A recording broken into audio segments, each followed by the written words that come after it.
반갑습니다, 여러분. 지난 영상에서 제가 원협에 대해 말씀드린 적이 있었죠. 문제가 죽을 때 뒤를 부탁했었던 뛰어난 동생이었습니다. 제가 지난주 영상에서 원협의 최후에 대해 말씀드린다는 것이 깜빡하고 놓쳤네요. 다행히도 어떤 분이 댓글로 물어보셔서 짧게 언급하고 다음 이야기로 넘어가겠습니다. 원협이 조카인 선무제의 강권으로 관직을 내려놓았었죠. 그러함에도 원협을 미워했던 고조는 그를 가만히 둘 생각이 없었습니다. 고조의 조카인 고황후가 황후가 되려고 할 때 원협이 반대한 것 때문에 고조는 이를 갈고 있었거든요. 결국 그는 선무제에게 원협이 반란을 일으키려고 한다고 거짓 고변을 합니다. 선무제가 처음에 이 말을 딱 들었을 때 그 말을 안 믿었으나 고조의 측근들이 증언을 자처하며 거짓을 말하자 드디어 믿게 됩니다. 원래 한 사람이 호랑이가 나타났다고 하면 안 믿지만 두세 사람이 호랑이가 나타났다고 말하면 믿잖아요? 그와 같은 겁니다. 결국 궁중의 연회를 명분으로 원협을 불러들이고 고조는 무사를 보내서 독주를 마시라고 압박을 합니다. 원협은 나는 죄가 없으니 황제를 뵙게 해달라고 했지만 무사들이 들어줄 리가 없죠. 그럼에도 원협은 황제께서 이런 명령을 내릴 리 없다면서 자기를 고발한 사람을 만나게 해달라고 합니다. 무사들은 그의 말을 무시하고 폭행을 가합니다. 억울한 원협은 이렇게 소리를 치거든요. 원통하구나 하늘이시여, 충성을 다했으나 살해당하는구나. 결국 원협은 압박에 못 이겨 독주를 마시고 죽게 됩니다. 원협처럼 충성스럽고 뛰어난 인물이 이렇게 죽는다는 것 자체가 부귀의 망조를 그대로 보여주는 것입니다. 원협을 이렇게 죽음으로 내몬 고조도 지난편 말씀드렸듯이 결국 죽임을 당하게 됩니다. 죽기 전까지 눈물을 질질 짜면서 말이죠. 자, 이제 본 이야기를 시작해 보겠습니다. 불만 세력이었던 육진의 반란은 국이 멸망의 신호탄이 됩니다. 이것을 기점으로 전국에 끊임없이 반란이 일어나거든요. 문제의 수도 이전과 한화 정책이라는 개혁이 이렇게 부메랑으로 돌아온 것입니다. 문제는 자기가 죽고 나서 이런 일이 일어날 줄 꿈에도 몰랐겠지만 과격했던 개혁이 많은 불협화음을 낳았다고 볼 수 있습니다. 사기를 쓴 역사가 사마천은 개혁가는 목숨을 부지하기 어렵다고 했습니다. 그만큼 개혁이라는 것이 기존의 기득권들과 부딪힐 수밖에 없기 때문이죠. 물론 효문제는 암살당한 것은 아니지만 많은 불만 세력을 양성해버린 꼴이 되었습니다. 그가 장수했더라면 개혁을 안정시키고 불만 세력에 대한 문제점을 무마하는 시간이 충분했을 겁니다. 하지만 그가 일찍 죽음으로써 후폭풍은 예약된 거나 마찬가지였습니다. 문제가 남긴 산적한 문제들은 그 후손들이 감당해야 하지만 후손들은 그만한 능력이 없었고 간신들이 조종에 있었기 때문에 상황은 매우 안 좋았습니다. 한편 관중 옆 동네 기주를 점령한 막절염생, 막절천생 형제가 계속 난리를 일으키자 북위에서는 장군 최연백과 남제의 황족이었던 소보인을 보내서 공격하게 합니다. 소보인을 기억하시는 분도 있으실 겁니다. 그는 남제가 양무제 소연에게 멸망당하자 맨발로 도망쳐서 북위에 귀순했었습니다. 북위에서는 그를 공주와 결혼시키고 상당한 대우를 해주었습니다. 오갈 데 없는 그를 잘 먹고 잘 살게 해준 것이죠. 그 소보인이 지금 최연백과 함께 서쪽 반란을 평정하기 위해 출진한 것입니다. 그들은 흑수 근처에서 싸우는데 최연백이 군사를 거느리고 출동하고 소보인이 그 뒤를 이어줍니다. 최연백이 몸소 병사들보다 앞장서서 싸우고 막절천생의 선봉군을 무너뜨리자 북위 군사들의 사기가 크게 올라서 치열하게 싸웁니다. 그 결과 막절천생의 대군이 크게 무너집니다. 이때 최연백이 포로로 잡거나 목을 벤 반란군이 10만이었다고 합니다. 이로써 기, 옹, 농, 관중의 서쪽 지역이 모두 평정됩니다. 또 다른 반란 세력으로 동쪽 서주에서 반란을 일으켰던 원법생은 상황이 여의치 않던 차에 양무제가 남쪽으로 건너올 것을 요청하자 백성 10,000명을 이끌고 냅다 양나라로 도망칩니다. 한편 북위 내부에서는 황관 유등이 죽은 후에는 호태우에 대한 감시가 소홀해집니다. 호태우는 이런 분위기를 감지하고서 꾀를 냅니다. 그녀는 아들과 만나지도 못하니 이렇게 살아서 뭐 하겠냐며 삭발을 하고 비구니가 되겠다고 선포합니다. 그러자 효명제가 어머니 호태우를 찾아와서 눈물을 흘리면서 말립니다. 이때부터 효명제는 호태우가 유폐된 곳에 기거하면서 어머니를 위로하려고 합니다. 상황이 이렇게 되기를 기다렸던 호태우는 이 기회를 놓칠 수가 없죠. 그는 아들 효명제를 설득하여 원차를 축출할 것을 모의합니다. 호태우가 총명하다고 하더니 진짜 이 머리가 잘 돌아가는 것 같습니다. 효명제는 원차에게 어머니가 비구니가 되려는 것을 간신히 말렸다는 것을 말해줍니다. 이 말을 들은 원차는 호태우가 진짜 비구니가 되려나 보다 생각하고 경계의 마음을 완전히 풀게 됩니다. 효명제는 원차가 밖에 나가 있는 틈을 타서 그의 관직을 해임시켜 버립니다. 원차가 다음날 입궁하려고 하니까 문지기들이 가로막고 못 들어가게 하거든요. 이로써 호태우가 위풍당당하게 조정에 나와서 다시 권력을 잡게 됩니다. 호태우는 예전에 자기를 살려준 은인이었으나 막판에 배신한 유등의 묘를 파헤치고 그 뼈를 분쇄해버립니다. 또 유등의 양자들을 모조리 죽여버림으로써 복수를 실행합니다. 그러나 호태우는 원차만큼은 죽이지 못합니다. 왜냐하면 원차가 바로 호태우 여동생의 남편이었기 때문입니다. 신하들이 죽일 것을 권하였으나 호태우는 들어주지 않습니다. 그러자 신하들이 원차가 반역의 징조가 있다는 증거를 내밀고 황제인 효명제까지 권유하니까 어쩔 수 없이 원차에게 죽음을 내립니다. 다시 전쟁 이야기로 돌아가 보겠습니다. 서쪽에서 승리한 최연백과 소보인의 군대는 12만 대군에다가 사기가 성대했습니다. 승리한 직후이니 당연히 병사들 모집도 잘 되고 사기도 높았을 겁니다. 이때 관중 서북쪽에 있는 안정 근처에서 무기춘호가 반란군을 이끌고 도전합니다. 무기춘호는 자기 군대의 일부를 북위에게 항복하려는 군대처럼 꾸미고 최연백에게 가도록 합니다. 항복을 가장한 이 군대는 항복하려는 척 하다가 북위 군대를 냅다 공격합니다. 여기에 속은 최연백은 패하게 됩니다. 이에 열이 받은 최연백은 이 패배를 수치로 여기고 용감한 군사를 선발하여 무기춘호의 군대를 다시 공격합니다. 이 싸움에서 최연백은 반란군을 대파하고 여러 개의 군영을 함락시킵니다. 근데 문제는 최연백의 군사들이 노략질을 한다고 정신이 팔려서 대열이 흐트러져 있었거든요. 이때 무기춘호가 공격하자 북위 군대가 대패하고 최연백도 날아오는 화살에 맞아서 전사하게 됩니다. 당시 북위에서는 반란이 많았기 때문에 최연백 같은 용장이 반드시 필요했었거든요. 그런 최연백이 죽었다는 소식에 조정에서는 크게 두려워하게 됩니다.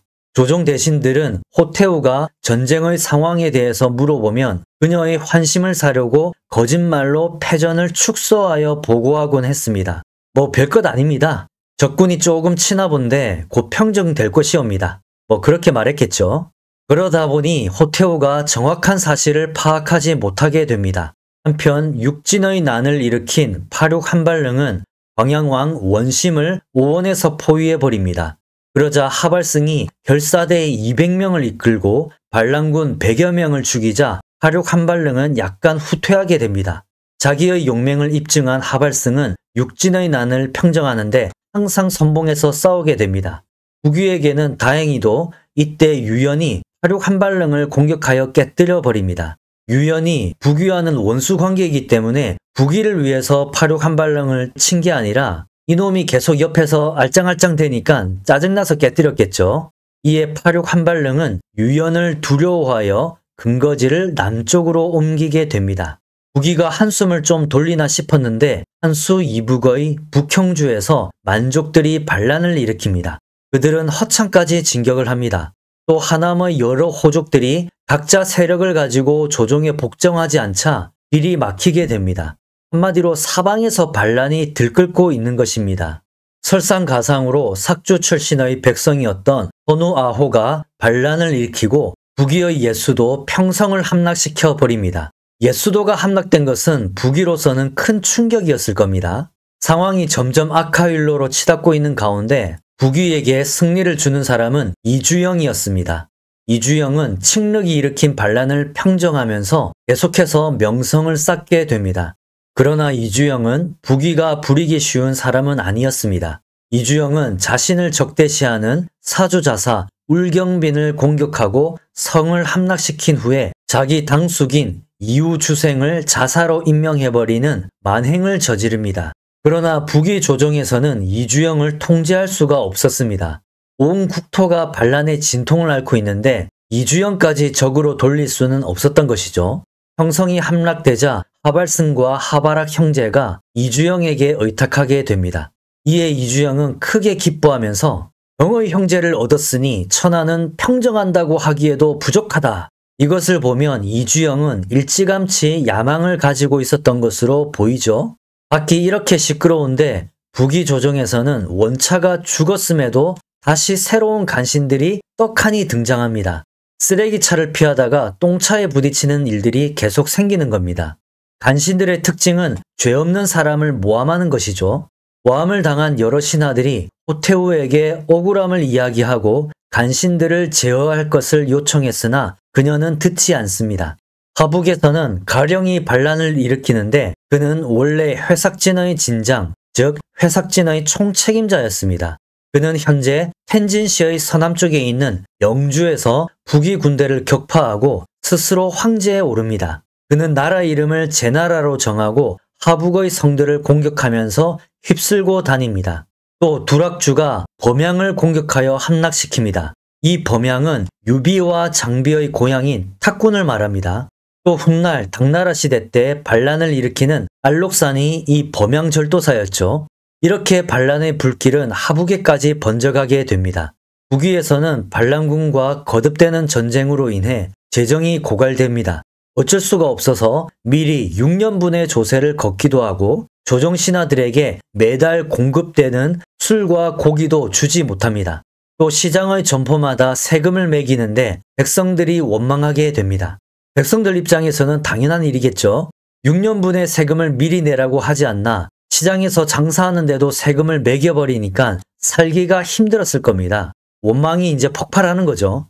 또 전쟁은 돈 먹는 하마거든요. 전쟁이 길어지면 어떤 국가라도 재정이 휘청일 수밖에 없습니다. 전시 상황도 극악으로 치닫게 됩니다. 서쪽의 소보이는 계속해서 막절염생, 막절천생 형제와 싸우고 있었는데 수년 동안 거듭되는 전쟁으로 군사들이 지치게 됩니다. 결국 경주에서의 싸움에서 크게 패합니다. 그나마 다행히도 막절천생은 싸우다가 화살에 맞아 죽게 됩니다. 소보이는 패배의 책임을 지고 서인으로 강등됩니다.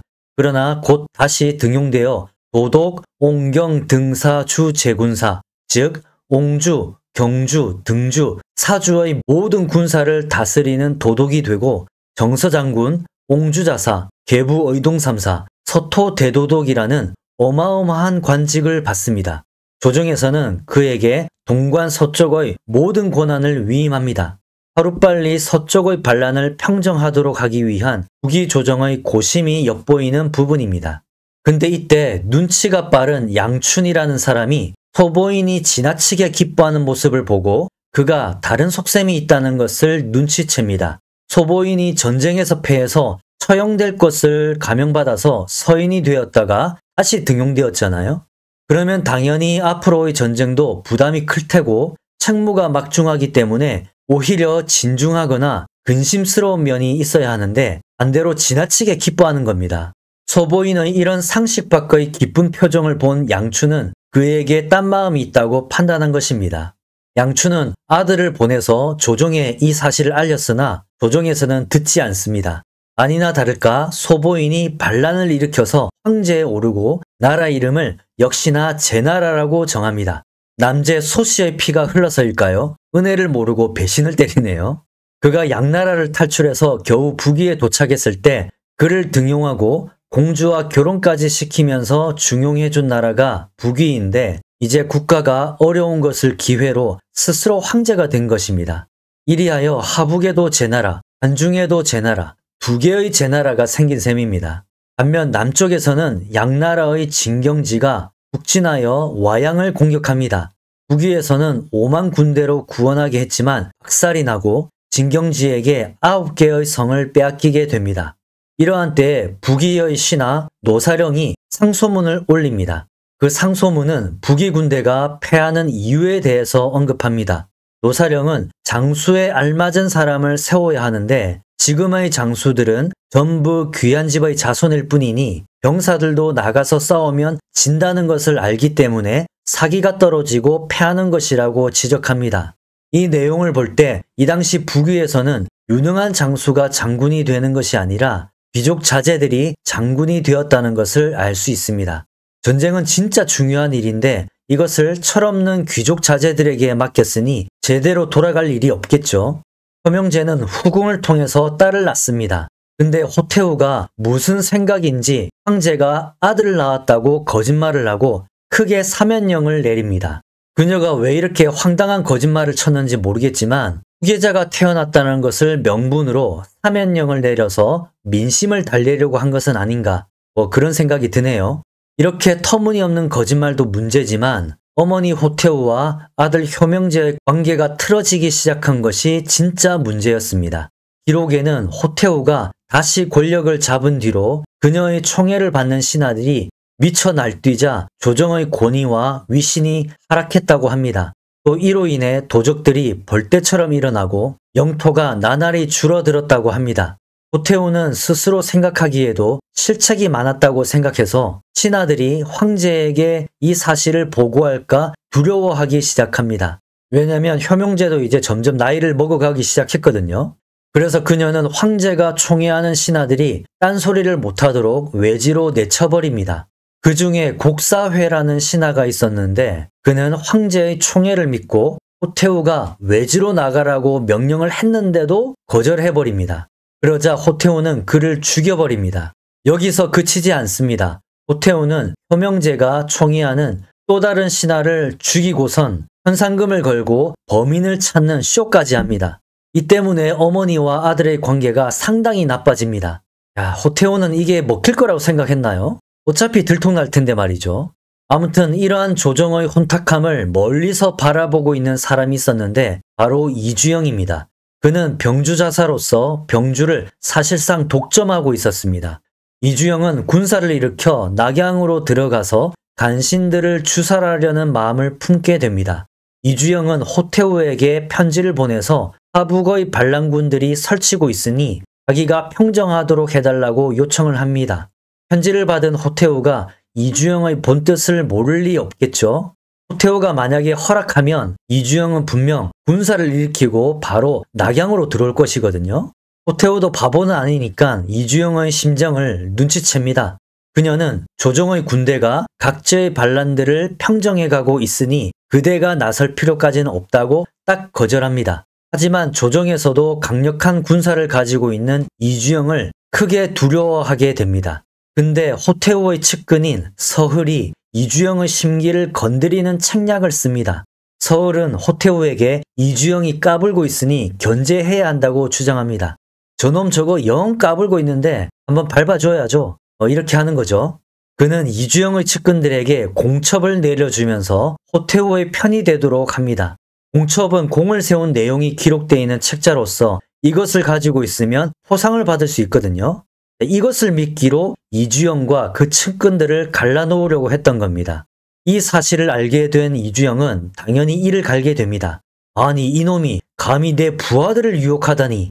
서흘의 이런 어리숙하고 경솔한 계략은 그렇지 않아도 낙양으로 진격하고 싶어하던 이주영에게 완전히 생선을 던져준 셈이 됩니다. 조정에서는 서울뿐만 아니라 정엄도 호태우의 총애를 받고 있었거든요. 호태우는 정엄을 항상 궁궐에 머물게 하면서 휴식할 때나 목욕할 때도 정엄을 옆에 두게 할 정도로 총애했습니다. 호태우가 몸매에는 자신 있었나 봅니다. 정엄은 어쩌다 집에 가는 경우에도 아내에게 조정에 있었던 일은 말하지 못하고 가정의 일만 이야기했다고 합니다. 당연하겠죠. 조정에서 한 일이라고는 호태우의 목욕 시중을 든 것밖에 없으니까요. 효명제는 이런 서흘과 정엄이 활개치고 다니자 매우 못마땅해합니다.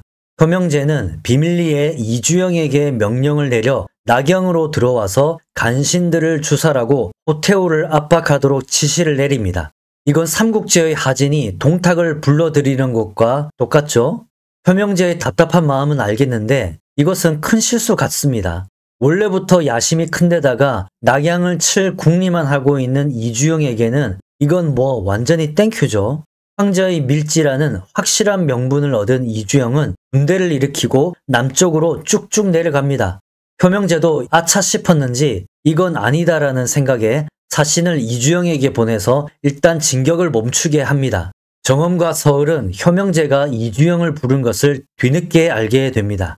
그들은 이주영이 도착하면 바로 죽은 목숨이 된다는 것을 알고 비겁한 술수를 씁니다. 그들은 호태우와 모의해서 도구로 효명제를 죽일 것을 계획합니다. 이 두 사람은 호태우에게 이주영이 도착하면 태우마마조차도 무사하지 못할 것이라고 설득했겠죠. 결국 이들은 효명제에게 독을 먹여 죽여버립니다. 효명제는 이때 19살이었습니다. 호태우는 효명제가 자기 아들이거든요. 예전에 풍태우도 헌문제를 독살로 죽였지만 그래도 친아들은 아니었거든요. 의붓아들이죠. 물론 그것도 악한 행동이긴 하지만 호태우 같은 경우는 자기 친아들을 죽인 거죠. 이것을 보면 호태우가 보통 우리가 아는 일반적인 여성상은 아닌 듯합니다. 우리가 아는 일반적인 여성상은 모성애가 강하고 아들 바라기잖아요. 그런데 호태우는 자기의 권력과 생존을 위해서 친아들까지도 죽여버리는 겁니다. 아마 제 기억으로는 수천 년 중국 역사에서도 자기 친아들을 죽인 황후나 태후는 없었던 것 같거든요. 그 독한 측천무후나 서태후도 친아들을 핍박은 했었어도 죽이지는 않았었죠. 총명하고 기지가 넘친다는 평을 받았던 호태우가 왜 이렇게 되었을까요? 그녀는 효명제를 임신했을 때 자기가 죽을 것을 알고도 출산을 감행했었던 대승적인 여자였거든요. 근데 어쩌다가 아들마저 죽이게 되었을까? 참 사람은 알다가도 모를 일입니다. 아마 그녀도 점점 권력의 짜릿한 맛을 알게 되었을 것이고 자기를 우상처럼 떠받드는 사람들로 인해서 점점 변했을 것 같기도 합니다. 원래 권력이란 것이 멀쩡한 사람도 변하게 만드는 마력이 있으니까요. 호태우는 효명제를 독살하고 난 뒤에 효명제의 아들이라고 속였던 딸을 황제로 옹립합니다. 그래 놓고선 이건 아니다 싶었는지 곧바로 번복합니다. 사실 이 아이는 아들이 아니고 딸이야. 그래서 효문제의 후손인 원소를 황제로 세운다고 조서를 내립니다. 이건 완전히 혼자 이랬다 저랬다 날뛰고 있는 겁니다. 당시 원소는 겨우 3살이었거든요. 이 소식을 들은 이주영은 크게 분노합니다. 갓난아이를 황제로 세웠으니 이것이 있을 수 있는 일인가? 나는 철기병을 이끌고 간악한 무리를 잘라내고 어른 군주를 내세울 것인데 어떠한가? 이 외침을 들은 측근들은 전부 찬성을 합니다. 당시 이주영의 사촌 동생인 이주세룡이 궁궐을 지키던 집합장군으로 있었거든요. 호태우는 이주세룡을 보내서 이주영을 달랩니다. 그러나 말을 들을 이주영이 아니죠. 결국 이주영은 군대를 일으키고 낙양으로 힘차게 진군합니다. 이 소식을 들은 호태우는 크게 두려워합니다. 아무리 권력을 쥔 호태우라 하더라도 당장 눈앞에서 강대한 군대를 이끌고 오는 이주영의 존재는 공포 그 자체니까요. 자, 호태우는 앞으로 어떻게 이주영을 맡게 될까요? 그것에 대한 이야기는 다음 주에 하도록 하겠습니다. 시청해 주셔서 감사합니다.